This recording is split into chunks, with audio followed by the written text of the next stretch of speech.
Tony D and Little Joan with a screenwriter's rant on the Holdovers, a period piece movie that takes place in the 70s over a winter break at a private college or private school, starring Paul Giamatti as the stuffy professor. Smash like and subscribe. Thank you for smash liking and subscribing. Check out my books. Links in the description. Comedy horror in South Jersey. It's the Pineys, books 1 through 11, available at Amazon.com. Don't forget, Kindle Unlimited is free. This is a very classically made movie. It looks old. It's got old looking credits, music, everything. It takes place in 1970, so that's part of the reason. But the aesthetic is very old too. So the premise is Paul Giamatti is a history teacher in this, I'm going to say college. It feels like a college. And everybody hates him. He's kind of a jerk. He's very strict. You know, they have these guys in college. They used to anyway. This is the protagonist. He's a young guy. He's struggling. And then the big revelation here is Paul Giamatti just rants at him all the time. They're stuck over a 2-week winter break. And he mentions like his parents. And then the kid reveals that his father's dead. And he's kind of bummed out and then walks away. And then this is the heart, this character, the woman in the middle, and she's sort of like, you can't talk to a kid that way who got left behind on Christmas and he doesn't have a family. And so it's about Paul Giamatti becoming less of a D-bag, and the kid, you know, they all learn an important lesson. It's kind of a nice movie. I kind of like the cut of its jib. So she's like, I don't know, one of the caretakers on the campus. And Paul Giamatti is just, you know, an insufferable J.O. So they become friends because they're stuck over the break. Giamatti has to, because somebody has to stay on campus in case any of the kids have nowhere to go. So Giamatti drew the short straw at all the faculty, and he has to watch over. I guess maybe it's a private school. I don't know. So eventually they become friends, and he actually teaches him history. He takes him to a museum, and the kid is like giving him feedback, and then the kid takes him bowling, and then there's a romance with this girl. I mean, it's a classic sort of coming of age movie, and it looks fun. This is a scene where Giamatti is like, Don't you dare jump on that thing. And then he jumps, and then he pretends like he hurts himself, and you hear it on the audio. Oh God, I've broken my leg. And Giamatti's responsible. So he's like, oh no. It's pretty funny. Giamatti's great for these kinds of roles. So starring Giamatti, directed by Alexander Payne, written by David Hemingston. So it's in theaters in November. I think it's a good November film because it's got a winter sort of theme to it, and it looks fun. Like, it looks like a very grounded comedy. It's not going to be like Animal House level of comedy. It's going to be like character driven comedy, and I think it has a positive message. You won't have to worry about the wokeness because it's 1970. I don't think you have to worry about it being too woke. There's even a scene with the female character smoking very casually at dinner, which I remember those days. So it's got a good cast. These are the three main characters here. And I also remember being in college, and some kids didn't have anywhere to go during break. They had to stay on campus, or could. I think it was an option. I think it was part of your housing, I would go home, but I had friends who they had nowhere to go for whatever reason. They'd stay on campus. The only problem was the dining halls weren't open, and so how would you eat if you had no money? So I had a friend who was in that position, and I told him, "Here's what you do." And he had like literally like $5 left. I said, "Take your $5, go down to the supermarket, and buy Ziploc bags before the break starts." And then I said, go into the dining hall, and this was something you could do in our dining hall anyway. You could make sandwiches. I said, go in the dining hall and make as many sandwiches as you can and put them in the Ziploc bags. Put whatever you want in the Ziploc bag. That'll keep. And I said, you know, stuff your fridge in your room full of sandwiches. And I said, the next thing you need to do is get a coat hanger and go into, I don't know if that was his idea or my idea, but take the coat hanger and go into the halls when they're all empty. And this is the era before video cameras. And I said, just, you know, undo the coat hanger and then rake it across the snacks in the vending machine and get yourself a bunch of chips.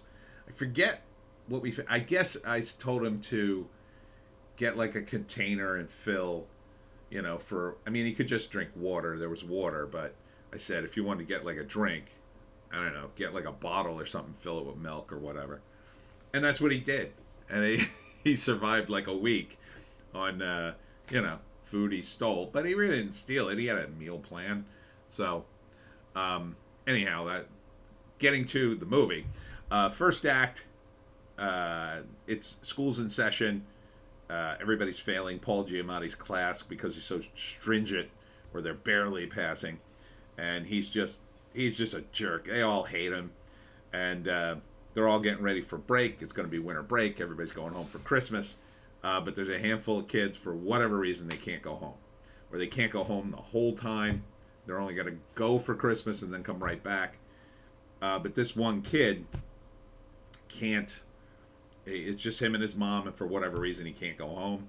Doesn't have the money or whatever. His mother is a jerk.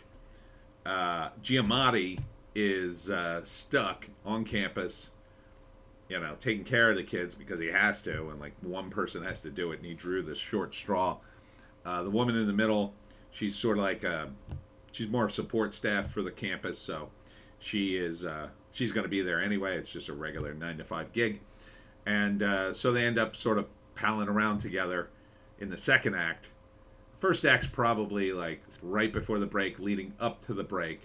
And then the moment everybody leaves campus is sort of the end of the first act. It's a setup. The second act's going to be these three and maybe a handful of others bonding. And at first, the kid's just acting out, driving them crazy because Giamatti's threats don't really work because the campus is not really functional. There's nowhere for him to go anyway, so why should he even listen to Giamatti? And so eventually Giamatti takes his discipline too far, feels bad, tries to open up to the kid, and it's not going great.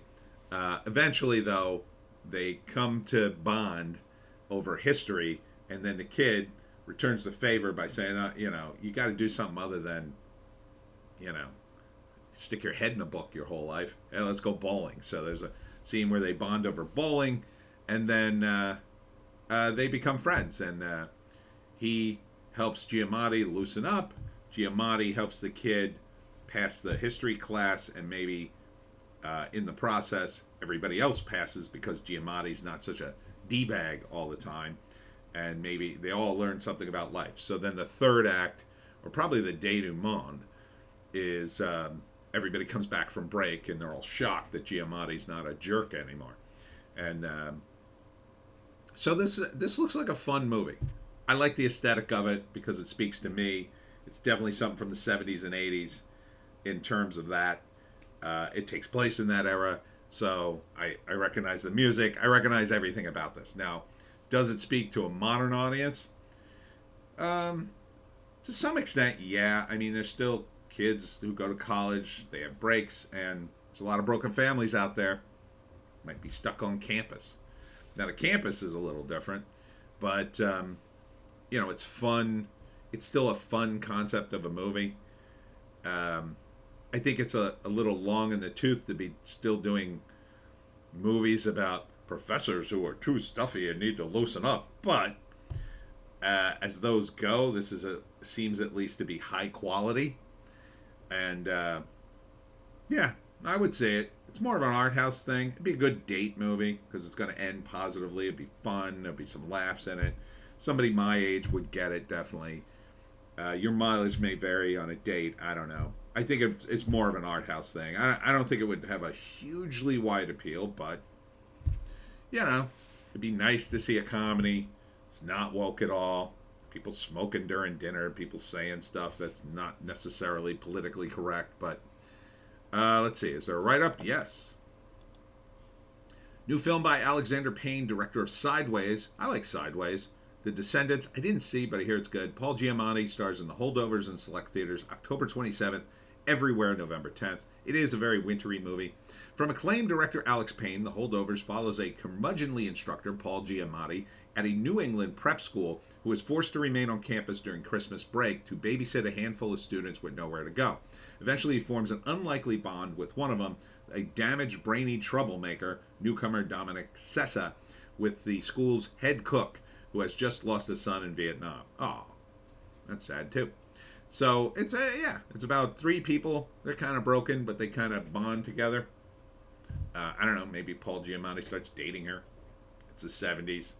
That kind of stuff flew. So yeah, I think it's going to end very positively. Again, it's kind of an old concept, kind of an old plot, but yeah, I'd say it. Yeah, I think it'll be pretty watchable. Anyhow, that's it for me, Tony D and Little Joan. Check us out at Odysee, Bitchute, and Rumble for our more based takes. If you're not watching us on Odysee, Bitchute, and Rumble, we do 2 other videos, and they're way more based than this. Way more. A little too based from Little Joan sometimes. All right, that's it. We'll be back with another video on YouTube later and more on Bitchute, Odysee, and Rumble. Hope to see you there, and we'll see you in the next one.